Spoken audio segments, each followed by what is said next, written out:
Namaste. Welcome to Kaivalya Yoga Gurukulam, KYG as we all know it by now. Today we are resuming the Kaivalya Marga classes. After this break, we're going to continue learning other aspects of the fire element. So thank you all for joining. It's always a pleasure and a great honor to be of such service. Today is a very special evening because I'm going to share with you a powerful mantra as part of understanding this fire element. This is the one mantra, and there is another set of mantras. I'm not sure if I'll be able to complete all of that in one class today, but I want to focus just on this one mantra in this class today, and we will continue this into the next class. This was one mantra that really helped me progress and bring this whole idea of deep meditation, experience of other dimensions into more of an experience, if you will, where it was no longer a philosophy for me, it was no longer a Vedantic doctrine for me, it was not a dogma or a dogmatic belief, but it all began and continues to manifest as another dimension of reality where the door seems to be open. And I owe it to this mantra. Is this a mantra for everyone? I don't know the answer to that. I have to be very honest. But the essence of these lessons, this marga, and everything that we do here at KYG is sharing a proof of concept, if you will, something that has worked for me, something that has helped me. I'm sharing it with you all. It may suit you, it may work for you, it may not. So there is the least of dogmatic experience here. I'm not saying this is the one mantra you should chant, it will definitely work for you. But this is how it has worked for me. Now, what has this mantra got to do with the fire element? As we discussed earlier in the previous classes, I know we are coming to it after a break, But bear with me, I'll just quickly refresh you. The body language of all the 5 elements, because of the odd number 5, you can pinpoint the one that is in the center. You have the earth, that is the bottommost in the ladder. Then you have water. Then you have fire. Then you have air. And then you have space or ether. So you have these 5 elements, each one becoming a little more subtler, lighter, if you will, than the one previous to it, because we start from the earth. The center of these 5 elements is fire. And so the body language of these 5 elements point to the importance of the fire element. Why is the middle one important? It is simply the body language, right? I always say this, when you ask a VIP, a guest in your home, and say, we want a family picture with you, where do you put that guest? In the middle of the picture, or you say, you come to the side? Middle of the picture, right? Because when you look at an image, you look at a picture, your eyes first goes to the center, and then use that as a reference to understand all the others.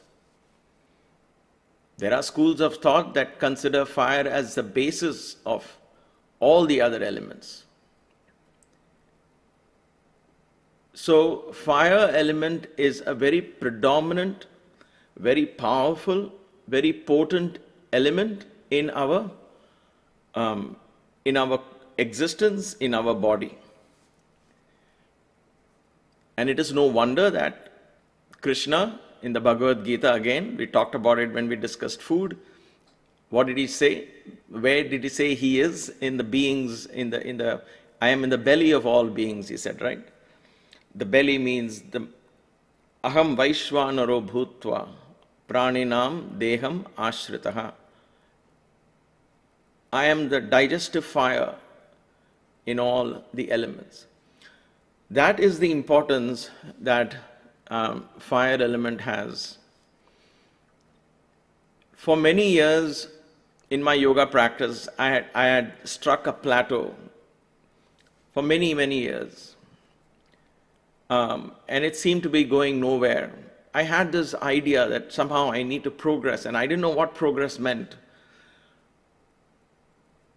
But I had reached a state of being in the desert, if you will. It just seemed never ending. It was the same old practice, the same old things again and again and again. It seemed to be going nowhere. And then I came across this teacher who taught me this mantra. And believe it or not, within a year of chanting it, things began to happen so beautifully, so miraculously, so powerfully, that I never looked back from that time. Yoga, therefore, remains a very valid, very powerful path for me, and that is why I'm so enthusiastic about sharing the lessons I learn, the experiences that I have, without going too much into detail of these experiences. Because what happens is, I'm definitely not ready to share all of them in detail. The only reason being, it's very natural for somebody like you who will listen to them, who may have experienced something else, to compare and wonder whether your experience was real or imaginary and whether my experience is more real. And that comparison destroys the effort. Why? Because there is no one experience that all of us can share. The experiences are all very subjective in nature. But nevertheless, the idea that you can tap into these dimensions remain very real. That you're able to tap into the angelic realms, if you will. And the energies within you, not necessarily inside your body per se, you can place them inside your body also, but then your body is a microscopic representation of the cosmos, and therefore in identifying these energies, your mind begins to escape into this grand scheme of things in the universe, And then you begin to understand the role, the place, the power behind these deities. In our Puranic literature, in Sanatana Dharma, which is thousands and thousands of years old, in which they discovered the secrets of the cosmos, as I keep saying this again and again, merely to reinstate the faith that what they said had a deeper meaning, a great deeper level of significance, not just one level, but many layers of meanings that would unravel itself as we begin to understand these. So even beyond mere symbolism, they spoke about these deities, the energies that exist to serve you and me. In other words, when it comes to awakening and spirituality, all these gods and goddesses are waiting to serve us. Like I always say, like a mother waiting to serve on a child. The child is very ignorant. The child soils its clothes, soils the mother's clothes. The child doesn't know how to speak. The child doesn't know how to utter a single word. And yet, the mother is ready to serve the child, nurture the child, protect the child. That is the attitude that the universe and the energies in the universe has. Attitude is perhaps not the right word, but that is the energy, the nature, the principle that governs these energies. And therefore we approach this, and we need to approach these practices without any fear at all. I keep saying this again and again because fear is very deep-rooted in many minds. I see from not only just the emails or texts I receive, but generally, we approach things that we cannot see with fear. Things that we don't know, we approach it with fear. Oh my God, what if I do wrong? Will something bad happen to me? What if I get into this spirituality? What if I ask for detachment? Will I lose my family? And there is fear, fear, fear. Nothing happens if there is fear. There is no spirituality when there is fear. Because in fear, you are locked into this little I, oh poor me, what will happen to me mentality. And in that mentality, you get locked. The fire goes out. And we live a life of practically no consequence. Other than maybe saving some money, passing it on to our children, and so on and so forth. Other than that, really of no consequence. It is therefore to break from that prison wall of limitedness that we engage in such practices. It is with the spirit of service that I am sharing these mantras and experiences as and when the context prevails. So in the Agni mantra, the Agni element being in the center affects the two elements above it, the two chakras above it, affects the two chakras below it. How? Earth and water have the energy to go down always. They follow gravity, right? You take water, pour water from that cup, what happens? Water goes down. You take a pebble and drop it, it goes down. In other words, they all follow a Vayu. We'll learn about Vayu when we come to the air, and you'll be able to put all this together slowly. They follow a Vayu called Apana Vayu, so that energy, the pressure system draws the consciousness when it is caught in the water and the earth element, like we discussed in all the other previous classes. It traps the consciousness. Consciousness becomes heavy, trapped, and then it gets pulled down, stays in the water and the earth element.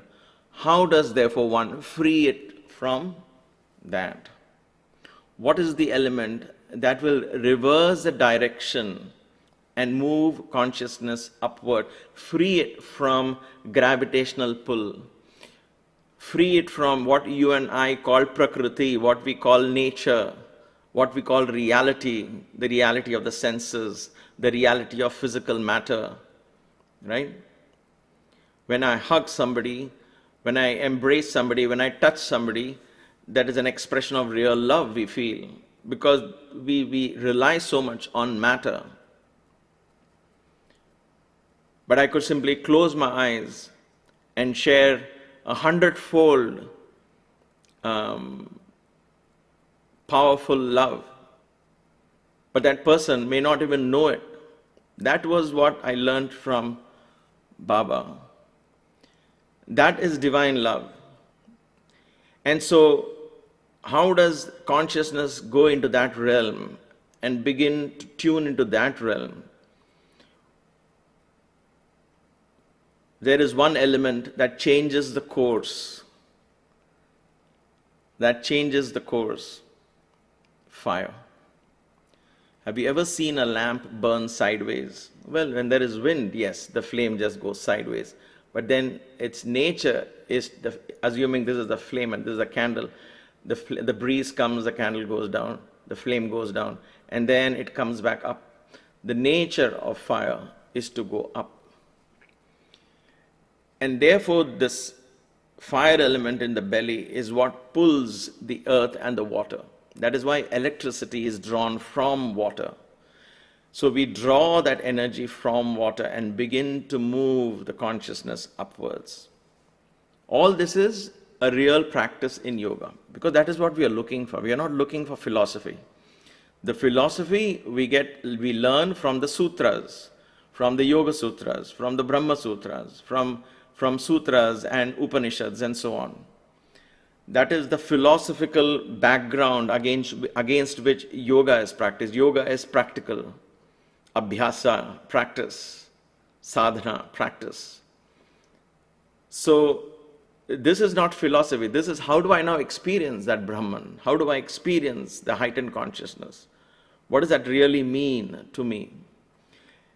And it is in that context the fire element comes in. In that fire element, we talked about fire nourishing the body. We talked about food and lifestyle. So we are building on that. We are not saying instead of that do this. Assuming that food habits and all that we discussed in the previous classes are in place and you're following the right food habits, very limited quantity and so on and so forth, regular fasting and all of that. When the body is disciplined and ready to take off, then you bring in disciplines of the mind and put it on top. Then the efficacy of the mantra, the chanting of the namasmarana and all of this becomes very powerful. As we speak today, the moon is in a star constellation, Bharani, and it is entering into a star constellation called Kritika. Kritika is a very hot planet. Excuse me. A hot star constellation. That's why no romantic things are done when the moon is in this constellation. No marriages are performed during this constellation when the moon is in this constellation, because it's a hot constellation. It's fiery in nature. But for this mantra that I'm teaching you today, and you can start it tomorrow, if you're in India, in a couple of hours, the moon enters Kritika. As you hear it, you can begin the practice. For those of us in the US, it's entering Kritika in a few hours' time from now, 5 or 6 hours. So tomorrow morning, as you get up on a Thursday morning, the moon will be in the Kritika nakshatra. Kritika is fire element. The fire element here, associated with the Shiva energy, we understand it as his son, Lord Kartikeya. Kartik Bhagwan, as we know him in the north, Murugan, as we know him in the south, Subrahmanya, Guha, Skanda. There are so many names to the son of Shiva. Kartikeya is the son of Shiva. He represents, to me, and in the way I've learned, again, this is one perspective in this vast scheme of spirituality and the paths. He represents the fire element. He is a very fiery God. No evil can stand in his presence because he is born out of Shiva. So the story goes, and before I begin the story and understand the essence of this, the mantra that we are going to learn is to invoke this energy so that with the grace of this energy, the entire cosmic, the entire downward flow is reversed and consciousness begins to move upwards.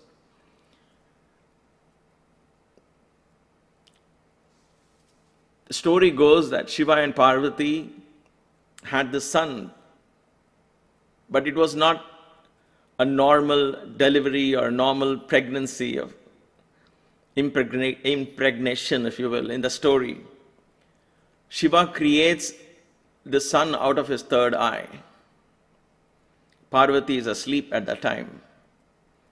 There is details in the story because she is cursed and so on and so forth, but the essence is Parvati is asleep and Shiva creates. Parvati asleep meaning our divinity, the Shakti in us is asleep in the Mooladhara, Shiva in the Sahasrara. And in order for Shakti to meet Shiva, in order to keep them together, in order for this duality to cease, the symbolic representation here is Shiva creates this energy and brings forth. This energy, look at how the story is beautifully woven. The details are plus or minus here and there, but the essence is the same.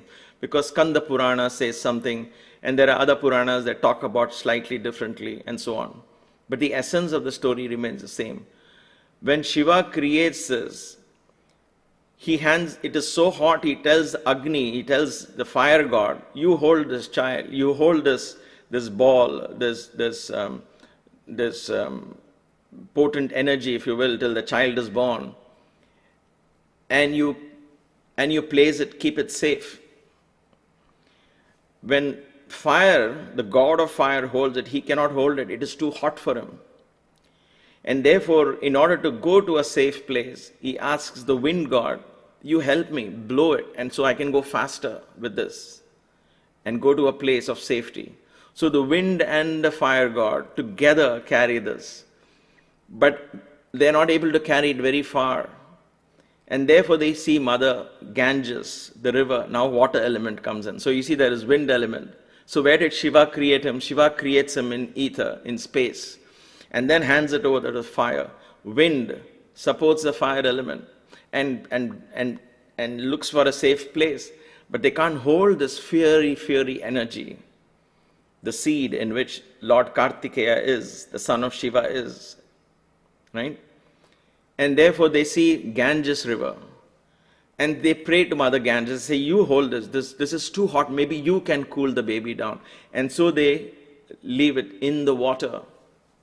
Even Mother Ganges, in other words, the water cannot hold this fieriness of this consciousness. Because this is pure divinity of Shiva. And then she pushes it to a place on the banks of the river. Now it comes to earth. You see, air, space, where Shiva creates this out of his third eye. From here, he creates it, space. The wind and the fire together carry this consciousness, if you will, this bījaṃ, the seed. And then it goes to the earth, to water, Ganges. Ganges carries this baby, this bird, not yet born, but the seed along, and even Ganges is running dry because of the heat, and therefore she gently pushes it to a grassy patch on the banks of the river. The grass is called Sharavana Bhava. Sharavana grass. And in that grass, a baby is born. This is how the story goes. So you see, even in the story, they talk about how all the five elements claim to be parents of the child because at some point they took care of that seed, right? So the child is born with six different babies because of all these journeys and so on. The story goes on, but the essence is 6 different babies are born in the grass on the earth. Why grass? Because grass is the most strongest part of the earth. You see, grass is so, you might say, but a tree isn't a tree stronger than a grass? Trees fall in storm, Grass rarely dies. We had peak winter. There were months where, last 2 months, we had so much snow. Grass should have died, right? The grass stays buried under snow for weeks on end. But when the snow melts, the grass is ready to sprout again. Grass is a very powerful a symbol of how our deep instincts and vasanas and samskaras, they will never go away once it's planted in our consciousness. They will keep coming up again and again and again. So grass is a very powerful earth element, a representation of the earth element. So Kartikeya, when this moon is in this star constellation, not tomorrow, not in this particular time of the year, it happens much later in the year, in the month of November or so, Kartik Masa, they call it the month of Kartikeya. That is a time when all of this happens, the birth of Kartik, if you will. But every month, the moon goes through these constellations. So this is the first time it's crossing after Shivratri. And so it just happened that we are at the right time. So as we come out of Shivratri, it is perhaps the perfect way to now begin into sadhana and invoking the son of Shiva, to reach Shiva. Because Shiva created him, so that our Shakti, which is dormant, will reach our Shiva through the 6 chakras, the 6 heads of Lord Muruga.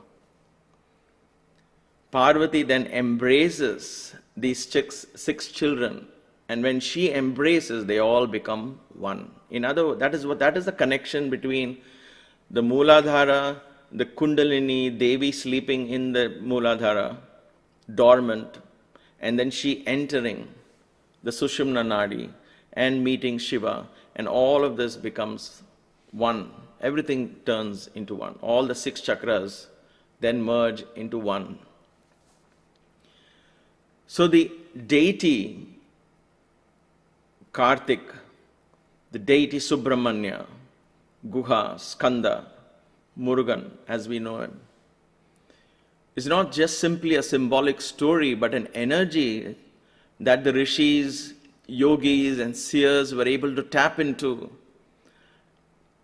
that provided a grace where all the 6 chakras were cleansed, the path was cleansed, and there was an energy guiding the spiritual aspirant in that spiritual evolution.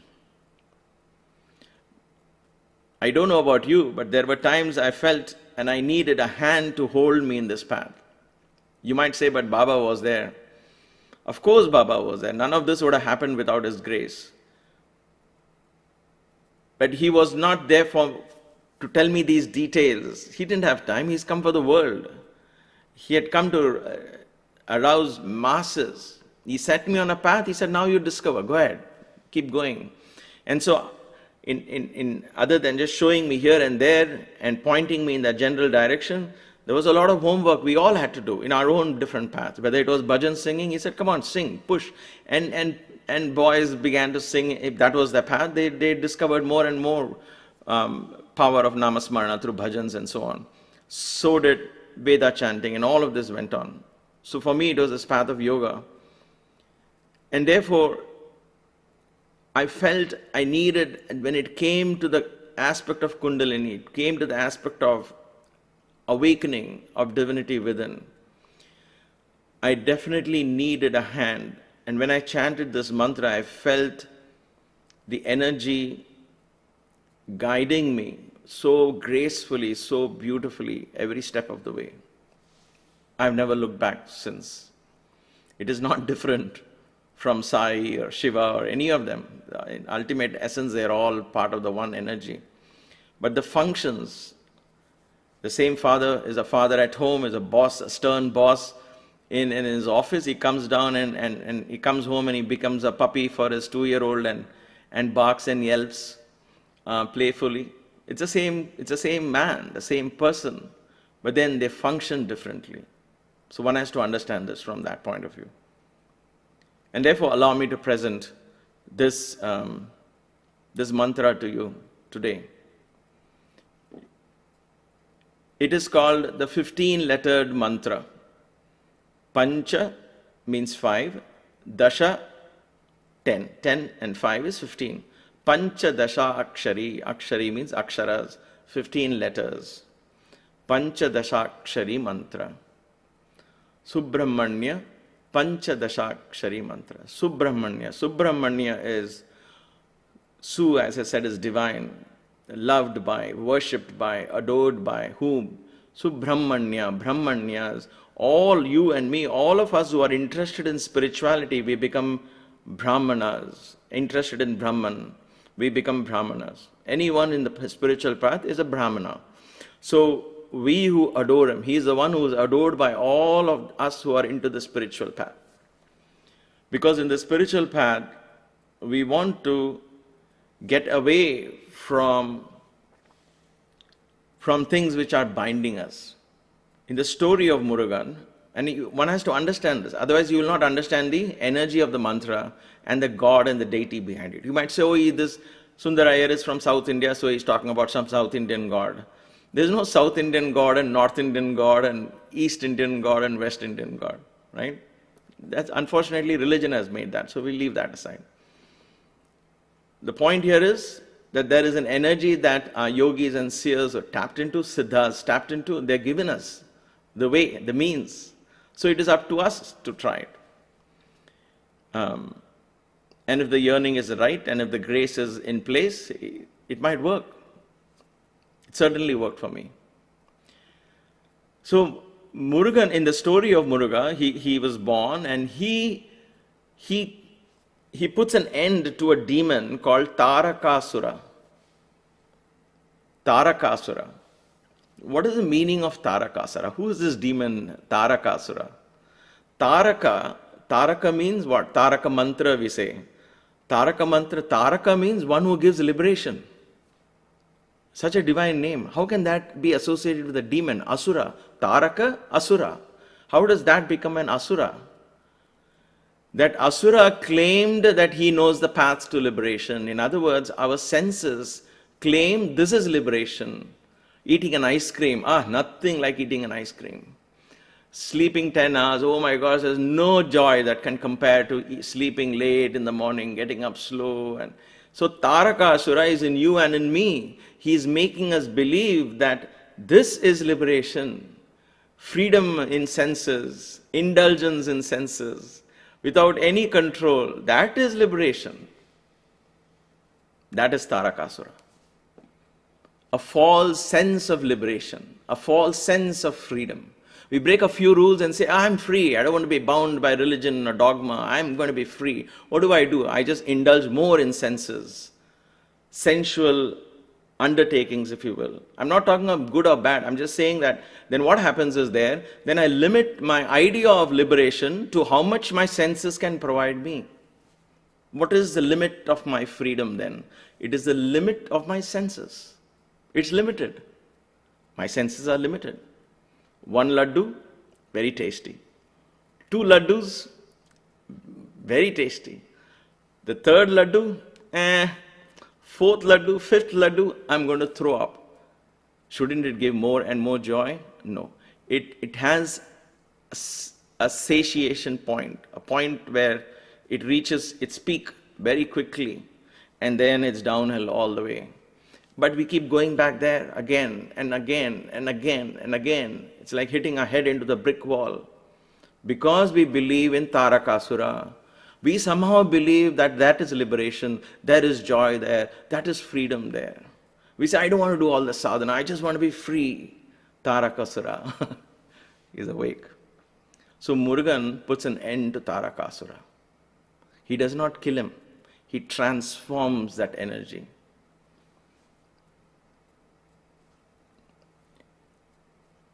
Into a cock that crows, awakens. He creates an awakening energy. He creates that into a flag that becomes a symbol of awakening. He creates that energy. The demon is now transformed. It's a very beautiful, powerful analogy, a story that is potent with so many layers of meaning. So when we chant this mantra, Pancha-Dashakshari mantra, 15 syllable mantra, it takes time to learn. And if you are interested, you should devote time to learn it. There is a curve, learning curve as it is called. Once you get the learning curve, once you finish learning it, then it is a matter of practice. That curve is only one time, right? Then as long as you keep practicing it, understanding the meaning and so on, it will be yours. The mantra gets slowly activated. The deity of this mantra, the Murugan energy, the Kartik energy, begins to get activated in you. And then once he becomes activated in you, he begins to join his mother and father together. Somaskanda, he sits in between, Kartik Bhagavan sits in between Shiva and Parvati. In the ancient temples in Kanchipuram, there is a Shiva temple, Ekambareshwar, which we saw in the earth element, and there is the Kamakshi temple, and in between these two temples is the Murugan temple. Very powerfully and very beautifully built in those days, because he is the energy that will join these together. It is these chakras through which Devi and Shiva come together. So for those of you who are looking for a practical way of understanding the fire element, this is one side of it. This is the bigger picture. At the very least, this power, this energy, this mantra will bless you with great health, provided you are already practicing good food habits and all of that. Because fire element needs your feet to move. Energy comes from the feet. We'll talk about that a little more later. So assuming that is in place, then mantra, at the very least of it all, it will clear the path. It will help you with health. If you are undergoing a serious illness or illness of any kind, all those imbalances are rectified by this powerful mantra. This is the energy you're tapping into. It's a divine energy, the energy of Shiva himself. He created it for you and me to really harness that energy. So where is Murugan? He's waiting there to serve you and me, waiting to be invoked, waiting to be called, waiting to be activated. So, what is this mantra? It is with great reverence that I share this. Like with all mantras, we have Nyasa. We call upon the ṛṣiḥ who gave us this mantra. We talk about the bījaṃ and śaktiḥ and so on. So we have done this as part of the dhyana slokas, the Devi Khadgamala. We did that for Lakshmi and so on. So it is in the same manner. So here is, I put this up. Okay, so there you go.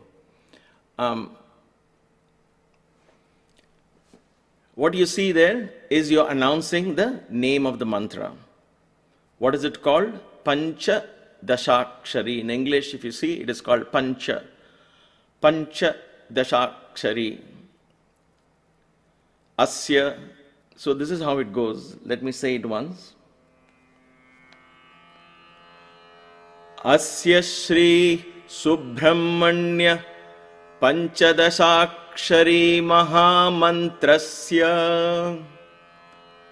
Asya Shri Subramanya Pancha-Dashakshari Pancha-Dashakshari Pancha-Dashakshari. Dasha and Akshari becomes Dashakshari. Pancha-Dashakshari Maha mantrasya. Maha mantrasya. This is that mantra. Asya Shri Subramanya Pancha-Dashakshari Maha mantrasya. Who is the ṛṣiḥ who gave us? Brahmā is the ṛṣiḥ who gave us. The creative principle of the universe gives us this mantra. The first ṛṣiḥ who got it, or the siddha who got it, or the yogi who received it from Brahmā himself. Brahmā ṛṣiḥ. We can keep our fingers like this or just touch the top of our head to know that the ṛṣiḥ, I place this ṛṣiḥ who gave me this mantra on top of my head. I bow to him, in other words. Brahmā ṛṣiḥ gāyatrī chandaḥ. The chandas, the meter, is Gayatri. Who is the devatā of this mantra? What is the energy of this mantra? Who is this mantra dedicated to? Shri Subrahmaṇyo devatā. Subramanya. Subrahmanya, the one where all spiritual aspirants adore.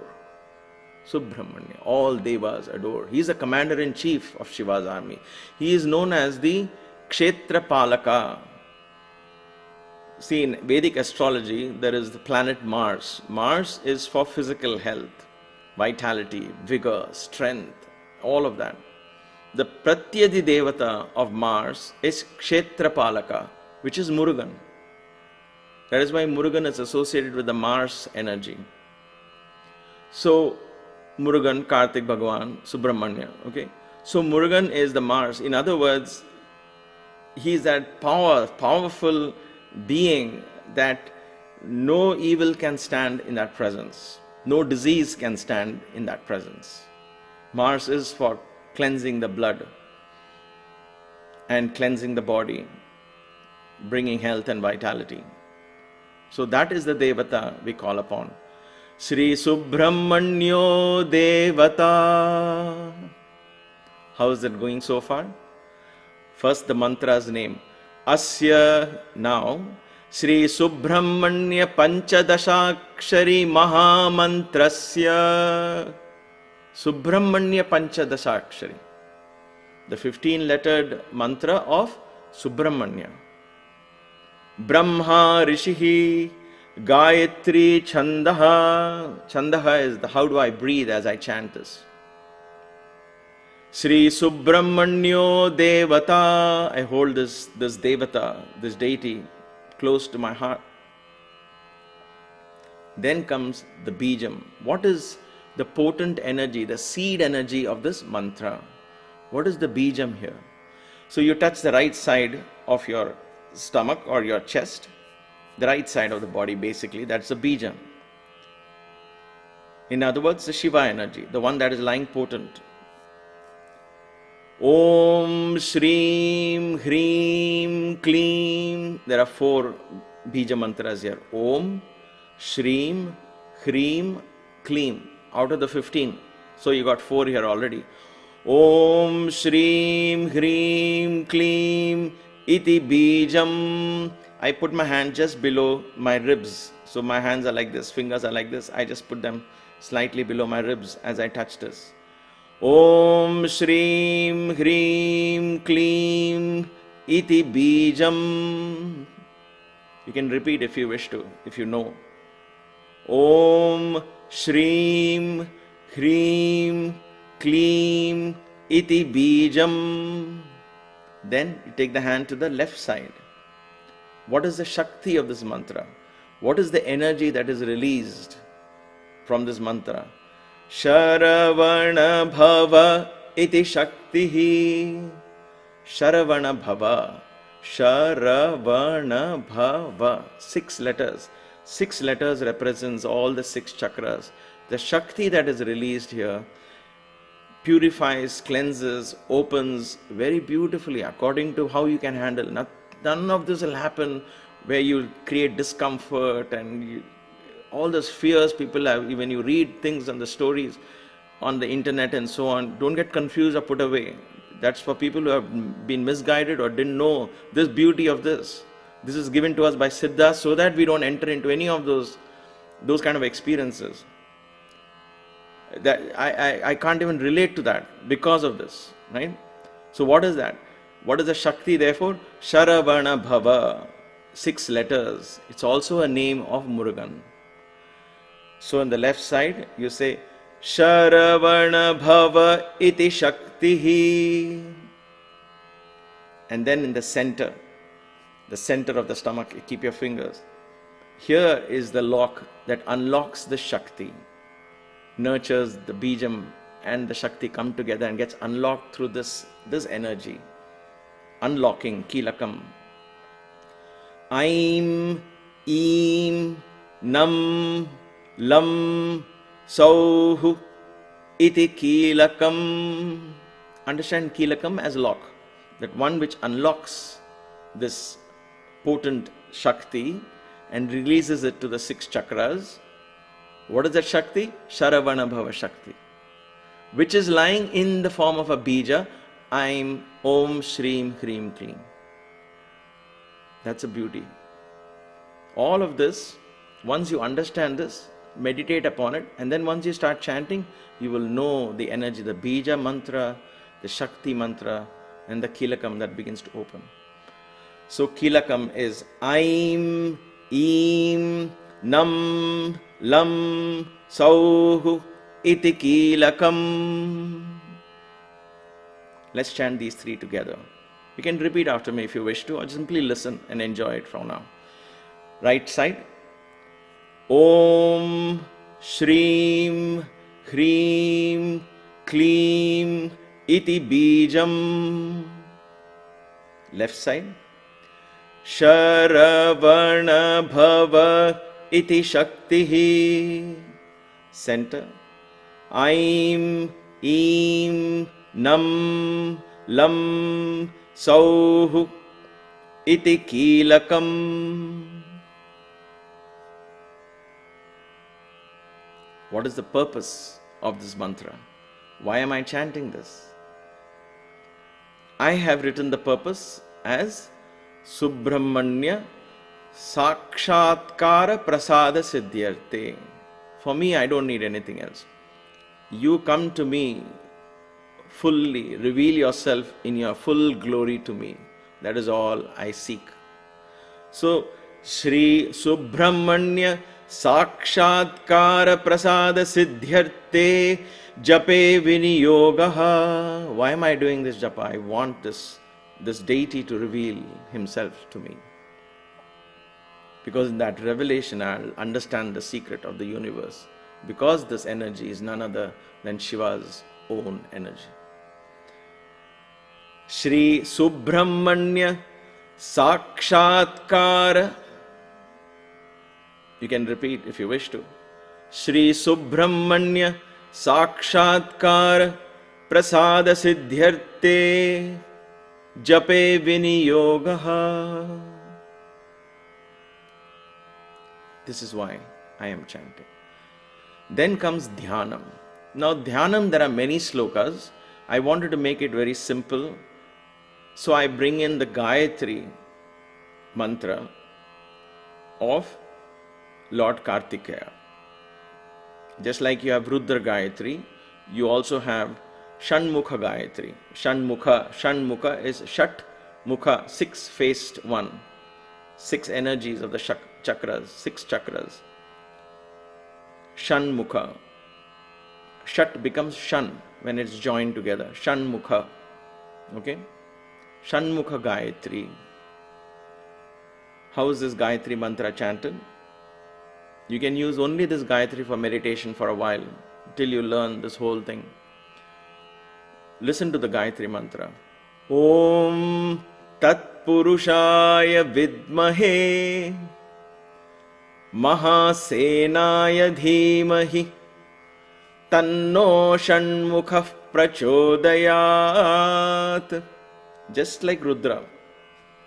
Tat Purushaya Vidmahe Mahadevaya Dhimahi, we said in Rudra Gayatri when we learnt it as part of the Shivopasana. Here, Tanno Rudra Prachodayat. Here, instead of Mahadeva, you say Mahasena. Mahasena means the commander-in-chief of the army of the gods. He is the one who commands the gods.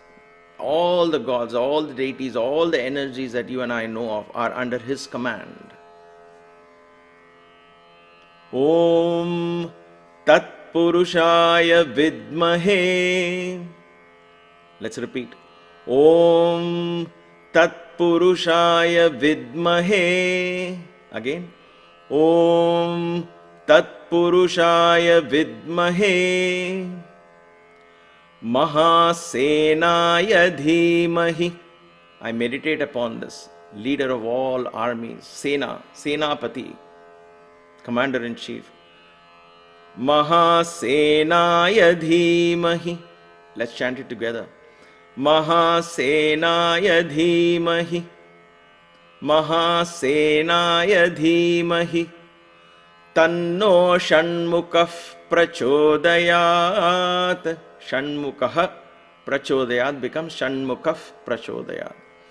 Tanno षण्मुखः prachodayat.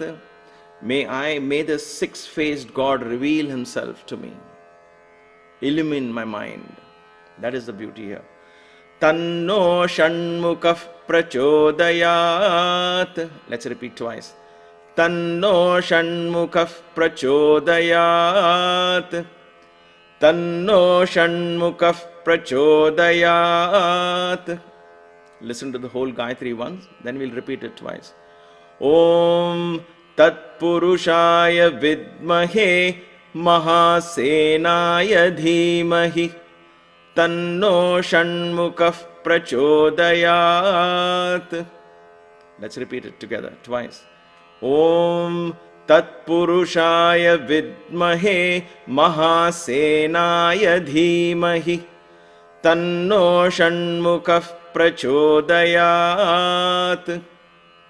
Om Tat Purushaya Vidmahe Mahasenaya Dhimahi Tanno षण्मुखः prachodayat. Thus you can meditate upon him. You chant this Gayatri 5-6 times till you feel you're tuned into this Murugan energy, into the Kartik Bhagavan energy. Once you're tuned into this energy, then you chant this mantra. It is down here below. I put it under Manipuraka chakra, but this actually activates all the chakras, predominantly the Manipuraka chakra. But it's like a switchboard in your home. From there, electricity spreads all over your house and lights up all the bulbs, right? Same manner. And the mantra goes like this. Om. So we are now bringing the bījaṃ, śaktiḥ, kīlakam, all of them together. 15 syllables. Om śrīṃ, hrīṃ, klīṃ, aim, īm, nam, lam, sauḥ, sharavana bhava. Om is part of the mantra, part of the 15 syllables. Listen to it again. Om śrīṃ, hrīṃ, klīṃ, aim, īm, nam, lam, sauḥ, sharavana bhava. Om śrīṃ, hrīṃ, klīṃ, aim, īm, nam, lam, sauḥ, sharavana bhava. Let's repeat it twice. Om śrīṃ, hrīṃ, klīṃ, aim, īm, nam, lam, sauḥ, sharavana bhava. Om śrīṃ, hrīṃ, klīṃ, aim, īm, nam, lam, sauḥ, sharavana bhava. Om śrīṃ, hrīṃ, klīṃ, aim, īm, nam, lam, sauḥ, sharavana bhava. Each letter is complete in itself. It does not lead you to the next letter. Don't read it as a word. Focus on each sound individually. So you chant very slowly. Om śrīṃ, hrīṃ, klīṃ, aim, īm, nam, lam, sauḥ, sharavana bhava. Finally, sharavana bhava, all 6 chakras get lit up. Opens. Gently they begin to open. The energy begins to flow. Prana begins to flow. Purity begins to happen. My dear sisters, brothers, friends, this is a very sacred mantra. If you're not tuning into it, that's perfectly okay. But for those of you who are, come to it with a reverential attitude, because these are pure sounds. You don't have to be afraid of these sounds. You don't have to be religiously thinking that in some religious manner, dogmatic manner. But these are simply sound energies, when combined in this Pancha-Dashakshari, brings together this energy of Murugan and harmonizes the flow of energy in the chakras, blessing you with health, vitality, vigor, at the very least. But at its very best, it begins to open doors, and you begin to experience these dimensions yourself firsthand. As you chant this mantra, you will even forget why you are doing this, because it's very beautiful energy. You get lost and intoxicated in that energy, and you feel this itself is nice. And so that the benefit of chanting this again and again, Om Shriṃ Hrīṃ Klīṃ Aim Eem Nam Lam Sauḥ Sharavana Bhava. Om Shriṃ Hrīṃ Klīṃ Aim Eem Nam Lam Sauḥ Sharavana Bhava. You go on chanting. Your brain gets entrained into the sound. And then let it be. You end with Om Shanti Shanti Shanti. Om Shanti Shanti Shanti. And gratefully offer this practice with no expectations. There is a magic that happens when you work with your heart. There is an element of analysis, trying to understand the symbolism and so on, up to a point. But after a point, don't rely on your mind. Intuitively begin to feel the energy. Open your heart, and the Son of Shiva is waiting to guide us all. Thank you very much for your patience. I will offer some more mantras for the Manipuraka Chakra itself. Mantras that are far more simpler. But I just felt very strongly guided ever since Shivratri that I must share this mantra. And when I checked the Panchangam today and I saw that the time was perfect to do it, I didn't want to delay this anymore. And therefore here it is. I offer it to you all for your own spiritual learning. And may the guide, may Murugan, may Kartik Bhagavan, may the Son of Shiva, this powerful, divine, benevolent, sweet, young energy that has vigor, vitality of Shiva, may this God guide us, you and me, all of us. May He hold our hands and guide our steps so we become deserving to enter Kailasha, the abode of Shiva. Let's end this satsang, this class, with one Om and 3 Shantis.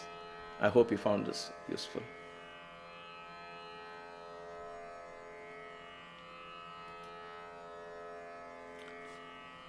Until we meet again, which is tomorrow, stay blessed. Om Shanti Shanti Shanti.